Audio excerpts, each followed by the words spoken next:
Вітаю, друзі!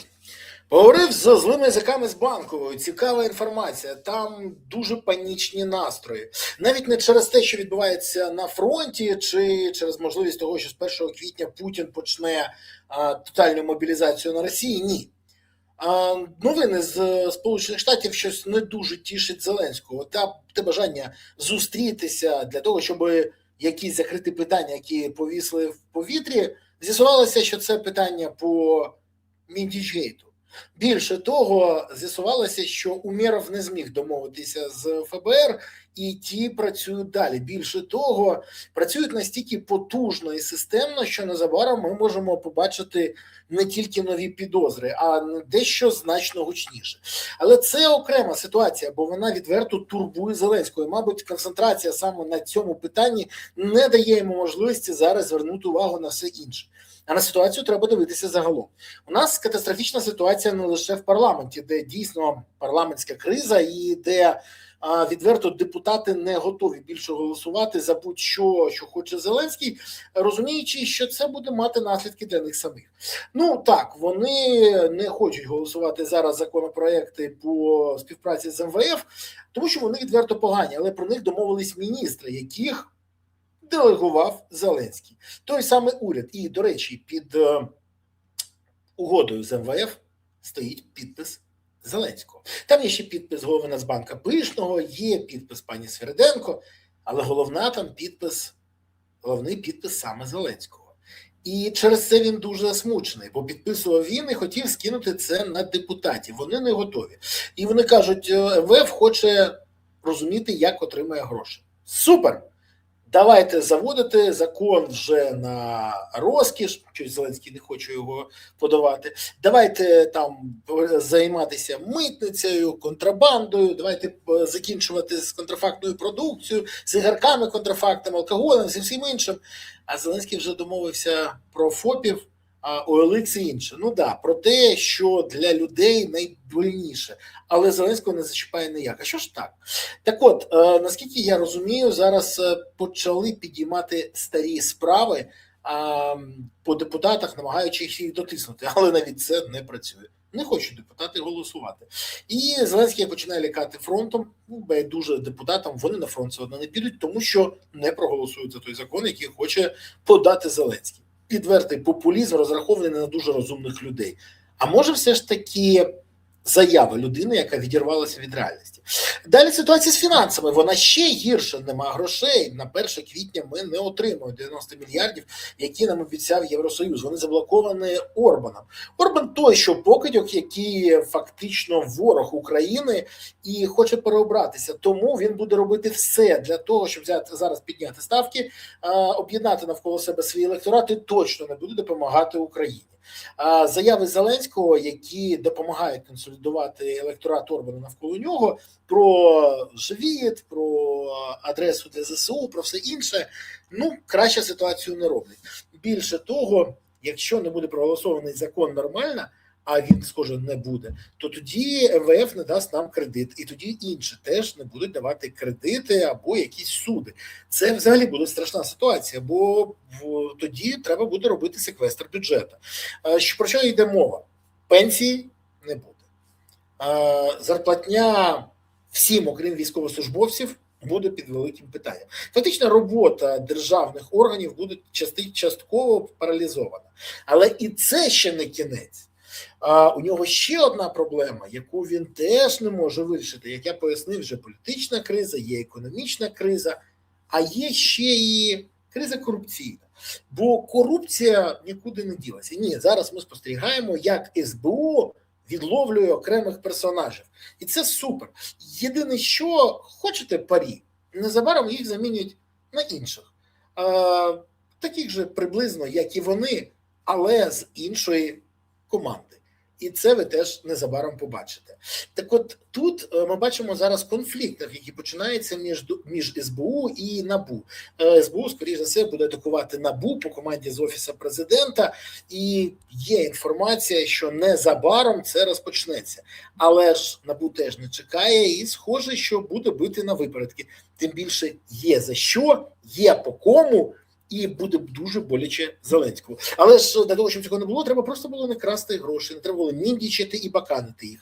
Але бачимо, що це складно для людей, яких Зеленський привів у 2019 році у владу. До речі, не тільки депутатів, міністрів, голову СБУ, різних посадових осіб, а й просто своїх друзів, як того ж самого Міндіча або бізнес-партнера. Того ж самого Міндіча, бо він залишався як партнером по кварталу 95. Так от, вся ця історія, вона тільки частково є, ну, скажімо так, частинами пазла загальної картинки. Поясню. У нас ще є фронт, про який всі забувають, на жаль. А там величезна проблема. Не вистачає людей. І от тут найстрашніше. Бо ми не вирішуємо цю проблему. Зеленський від неї відсторонився, скинув її на Федорова, на ТЦК, на кого завгодно, аби не чіпати, бо це ж б'є по електорату його. А він навпаки, електорат намагається купити як може. Навіть при відсутності грошей обіцяє їм єбачок. Ну, це на бак палива 1500 гривень. Обіцяє чекап організму за 2000 гривень, 3000 кілометрів, Вовину 1000. Я не знаю, все, що завгодно, він буде обіцяти і давати. Через це, до речі, як вам курс долара? Бо це все пов'язано. Так, і ці марнотратні гроші, які видають, і зростаючі податки, і курс долара. А що ви не знали? Ви думали, це халява? Ні, це не халява. А так от, на фоні всього цього на фронті починається складатися ситуація для нас не найкраща. Поясню, коли кажуть, що ми там звільнили 400 квадратних кілометрів, супер. Супер! Це 40 на 40, такий квадрат. 40 кілометрів на 40 кілометрів. І це суперово. Будь-яка звільнена територія – це наша територія. Але росіяни готуються до іншого. Більше того, їх просування біля Покровська говорить те, що вони не відмовляються від своїх цілей. Зараз дослідник Клеман Молен очікує, що цієї весни росіяни розпочнуть кампанію з просування до Слов'янська і Краматорська. Накопичення військ, накопичування дронів, концентрація деяких ресурсів, все це говорить тільки про одне. Росіяни вже наступають в районі Сіверська, маючи поступ у бік Слов'янська. І їх головна мета – рухатись в той бік. До речі, у Путіна нема проблеми з тому, щоб були великі втрати. Тим байдуже на росіян. Це витратний матеріал. Якщо їх всіх переб'ють, м'ясо. Для Путіна це м'ясо, йому байдуже. Тут для нього головне, щоб не чіпали його доньок, друзів його друзів, всіх, хто є в його команді. До речі, це дуже нагадує те, що нагадує зараз дії Володимира Зеленського. Головне, щоб не чіпали його друзів, колег, бізнес-партнерів. Ну хто там? Єрмак, Трухін, Чернишов, інші. Ніхто ж не воює, хоча всі з підозрами в корупції. Пропагандони, які працюють на нього, говорячі голови, схожа модель. Так от, єдине, що Зеленський розуміє, що якщо будуть величезні втрати на фронті, це може обрушити фронт. І це може призвести до того, що росіяни просунуться навіть значно далі ніж вони хочуть. Тому треба розуміти, що робити. Треба вирішувати проблеми. Проблеми, в першу чергу, які знищують нашу обороноздатність. В першу чергу це корупція. Бо коли при відсутності грошей Юлія Свириденко заявляє, що виділяє 11 тисяч на захист енергооб'єктів, я зразу згадую, як Зміївську ТЕЦ вже на 100% захистили. І через декілька тижнів її знищили в нуль, але гроші, мільярди грошей на неї витратили. І тут так само. Мені здається, що просто знову двушечка на Москву повинна крокувати. Так от, осінтери і військові експерти кажуть, що незабаром нас очікує величезний наступ росіян. Росіяни будуть намагатися обійти Константинівку з тилу і захопити це місто, з яким мають великі проблеми, і взяти його не можуть. Більше того, головний удар, велика кількість експертів вважає, варто очікувати з півдня між Добропіллям і Дружківкою. Хоча зараз просування росіян там скромніше, ніж в районі того ж самого Сіверська. Але не треба забувати відволікаючі удари, бо ніколи не знаєш, де буде справжній удар.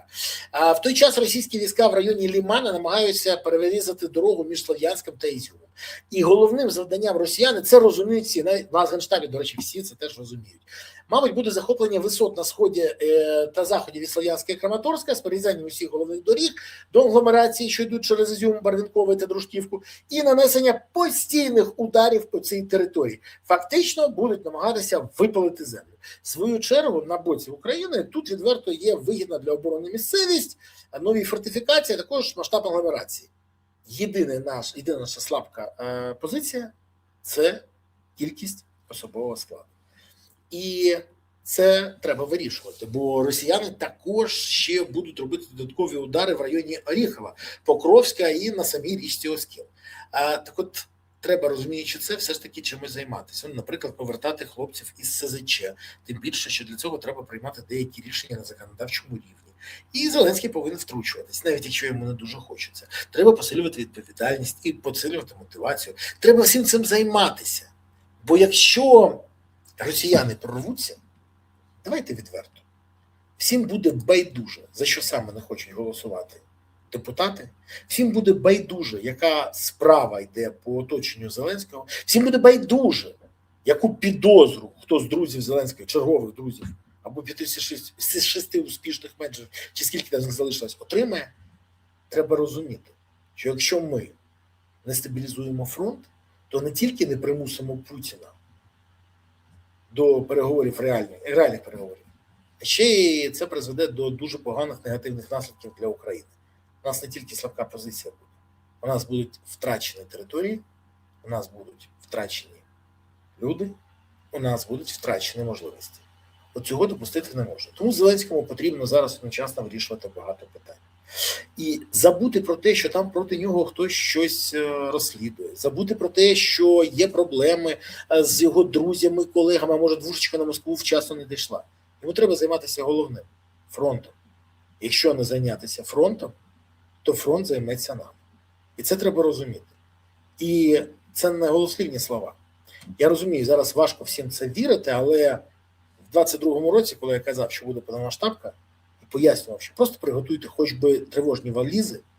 Ви ж чули, як казали, готуйтесь до травневих шашликів, валізи вам не потрібні. Хто був правий?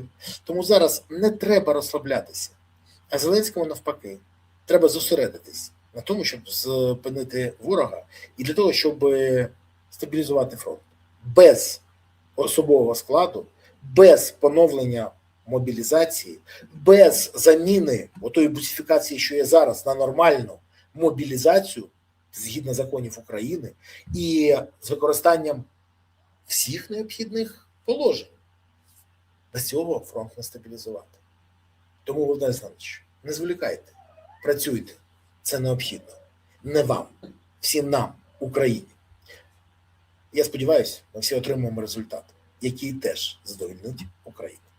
Дякую, що дивилися, дякую, що підписалися, поставили вподобайки, прокоментували, поширили це відео. Я дякую вам за те, що ви активні. І, до речі, напишіть свої думки, наскільки ви розумієте, що складна ситуація на фронті, і що буде, якщо росіяни дійсно оголосять мобілізацію і завдяки величезній кількості людей, які можуть мобілізувати, через деякий час підуть у наступ.